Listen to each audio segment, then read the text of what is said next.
Andhra Pradesh deputy CM Pawan Kalyan దూకుడు రాజకీయాలను ప్రదర్శిస్తున్నారు. ఉప ముఖ్యమంత్రిగా రాష్ట్రానికి సంబంధించిన ప్రతి అంశంలోనూ ఆయన తనదైన ముద్ర వేసేందుకు ప్రయత్నిస్తున్నారు. తన శాఖల విషయంలో మాత్రమే కాకుండా ఇతర మంత్రుల వ్యవహారాల్లో కూడా తలదూర్చాలనే ప్రయత్నంలో ఉన్నారు. ఇటీవల హోంమంత్రి వంగలపూడి అనిత శాఖ విషయంలో కూడా పవన్ కళ్యాణ్ వ్యాఖ్యలు ఇందుకు నిదర్శనంగా నిలుస్తున్నాయి.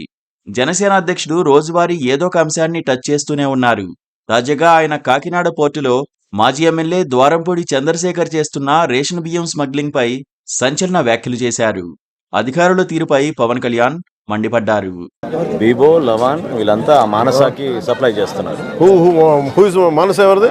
ద్వారంపూడి అంటే స్మగ్లింగ్ కోకైన్ అక్రమ బియ్యం రవాణా చేయడానికి పోర్టులు పెట్టేది ఏం దొరకట్లేదా?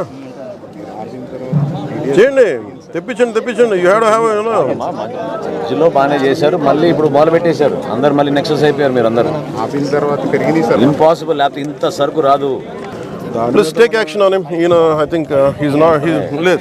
కాకినాడ పోర్టు నుంచి గత వైసీపీ ప్రభుత్వంలో భారీ ఎత్తున సాగిన రేషన్ బియ్యం అక్రమ రవాణాపై విపక్షంలో ఉండగా తీవ్ర విమర్శలు చేసిన పవన్ కళ్యాణ్ అధికారంలోకి వచ్చి రాగానే దీనిపై ఫోకస్ పెట్టారు.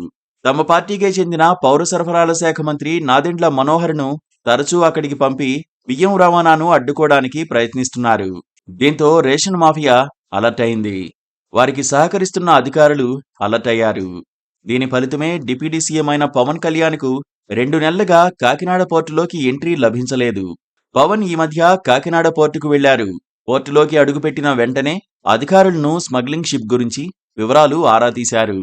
ఈ తరుణంలో టీడీపీ ఎమ్మెల్యేతో పాటు అధికారులపై ఆగ్రహం వ్యక్తం చేశారు. షిప్ దగ్గరకు వెళ్తున్న సమయంలో పోర్టు అధికారులు సహకరించలేదని మండిపడ్డారు. ఎందుకు సహకరించడం లేదని నవ్వుతూనే సీజ్ ద షిప్ అని ఆదేశాలు జారీ చేశారు. దీంతో పవన్ అన్న ఈ మాటలు సోషల్ మీడియాను షేక్ చేశాయి. ఇండియా మొత్తం సోషల్ మీడియాలో ఆ పదం ట్రెండింగ్లో మారుమోగింది.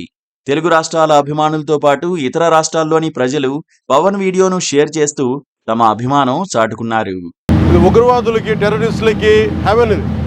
నేషనల్ సెక్యూరిటీకి మీరు ఒక పోజింగ్ యాజ్ ఎ థ్రెట్. నేను ఆఫీస్లో కూడా వస్తానంటే లేదు సార్, 10,000 మంది జీవితాలు పోతాయి సార్. ఏంటి 10,000 మంది జీవితాలు పోయాయి?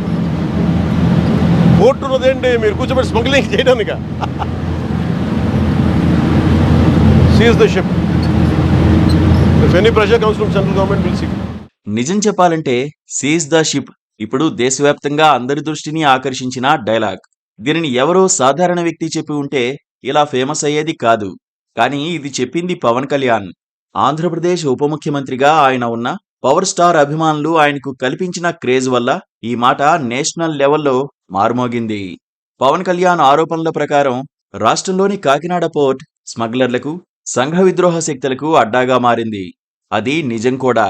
బ్లాక్ మార్కెట్ ద్వారా చౌక ధరల బియ్యాన్ని ఇతర దేశాలకు తరలిస్తున్న వ్యక్తులపై పూర్తి స్థాయిలో దర్యాప్తు జరగాల్సుంటుంది. అలాంటి వారిని చట్టం కఠినంగా శిక్షించాల్సిందే. సీజ్ ద షిప్ అని చెప్పి ఆయన జాతీయ భద్రతపై తన స్పష్టమైన వైఖరిని చూపించారు. కానీ ఆయనకు ఇలాంటి చర్యలు తీసుకునే అధికారాలు ఉన్నాయా? ఆయన తన పరిధిని దాటి ప్రవర్తించారా అనే ప్రశ్నలు తలెత్తుతున్నాయి. భారతదేశ తూర్పు భాగమైన ఏపీ తీరంలో భద్రతకు ముప్పు పొంచి ఉందని, కసబ్ లాంటి ఉగ్రవాదులు సైతం దేశంలోకి ఎలా వచ్చారని పవన్ కళ్యాణ్ ప్రశ్నించారు. It is not just about public distribution సంబంధించిన రైస్ సంబంధించిన ఒక్కటే కాదు. ఇది మ్యారిటైమ్ సెక్యూరిటీ ఇష్యూస్ కూడా ఉన్నాయి దీనికి. మ్యారిటైమ్ సెక్యూరిటీ ఎక్కడ ఉంది? మ్యారిటైమ్ పోలీసింగ్ ఎక్కడ ఉంది? ఈ పోర్టు ఫ్రీ ఫర్ ఆల్ అయిపోయింది. ఉగ్రవాదులు కసాబ్ లాంటి వాడు ఎలా వచ్చాడు? ఎక్కడో మనకి కరాచీ నుంచి బోట్లో వచ్చి కాల్ చేశాడు. ఇండియాకి చాలా వల్నరబుల్ పాయింట్ అయిపోయింది మన దగ్గరికి వచ్చి ఉగ్రవాదులు వచ్చి రావడానికి. ఇది కేవలం నేను ఒక పీడిఎఫ్ ఈ పబ్లిక్ డిస్ట్రిబ్యూషన్ సిస్టమ్ రైస్ సంబంధించి ఒకటే నేను మాట్లాడలేదు. వెరీ వల్నరబుల్ రిపోర్ట్ ఇది. పవన్ కళ్యాణ్ ప్రస్తావించిన నౌక పనామా స్టెల్లా. ఇది పనామా దేశానికి చెందిన కార్గో షిప్. ప్రస్తుతం ఇది వెస్ట్ ఆఫ్రికాకు వస్తువులను తరలిస్తోంది. అంతర్జాతీయ నౌక కావడంతో కొన్ని శాఖల మంత్రిగా పవన్ కళ్యాణ్ అధికారాలు ఆ షిప్కు వర్తించవు. అంతర్జాతీయ సముద్ర చట్టాల ప్రకారం నౌకలను సీజ్ చేయడం రాజ్యాంగబద్ధమైన, న్యాయపరమైన అంశం. కస్టమ్స్, కోస్ట్ గార్డ్స్ లేదా కేంద్ర ప్రభుత్వమే ఈ చర్యలు తీసుకోవాల్సుంటుంది. అది మన జలాల పరిధిలో ఉన్నా కూడా రాష్ట్రానికి ఈ విషయంలో అధికారాలు లేవు.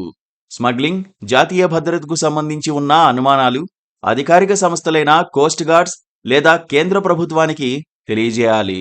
కానీ ఒక రాష్ట్ర మంత్రిగా ఇలాంటి చర్యలు తీసుకోవడం రాజ్యాంగపరంగా అతిక్రమణగా పరిగణిస్తారు.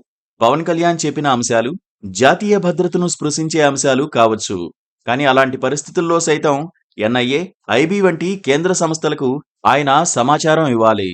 అప్పుడు ఆ సంస్థలు దీనిపై విచారణలు చేపట్టాలి.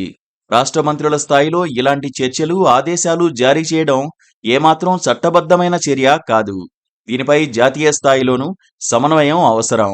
కేంద్ర దర్యాప్తు సంస్థలు, కేంద్ర ప్రభుత్వం మాత్రమే చర్యలు తీసుకునే అధికారం కలిగుంటాయి.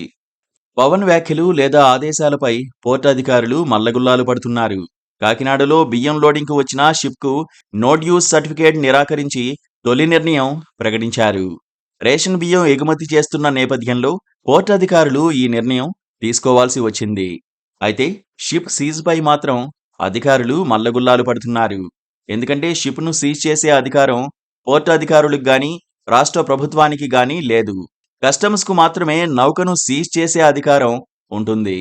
పైగా నౌకలో స్మగ్లింగ్ వస్తువులు ఉన్నప్పుడే సీజ్ లాంటి చర్యలకు ఛాన్స్ ఉంటుంది.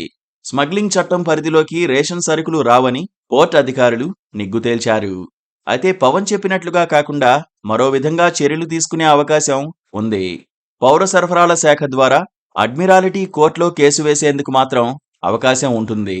రేషన్ బియ్యం ఎగుమతిపై నిషేధం ఉన్న నేపథ్యంలో కావాలంటే ఆ దిశగా కేసు వేసుకోవచ్చు. అంతకు తప్పితే ఉన్న ఫలంగా షిప్ను సీజ్ చేసే అధికారం అస్సలు లేదు.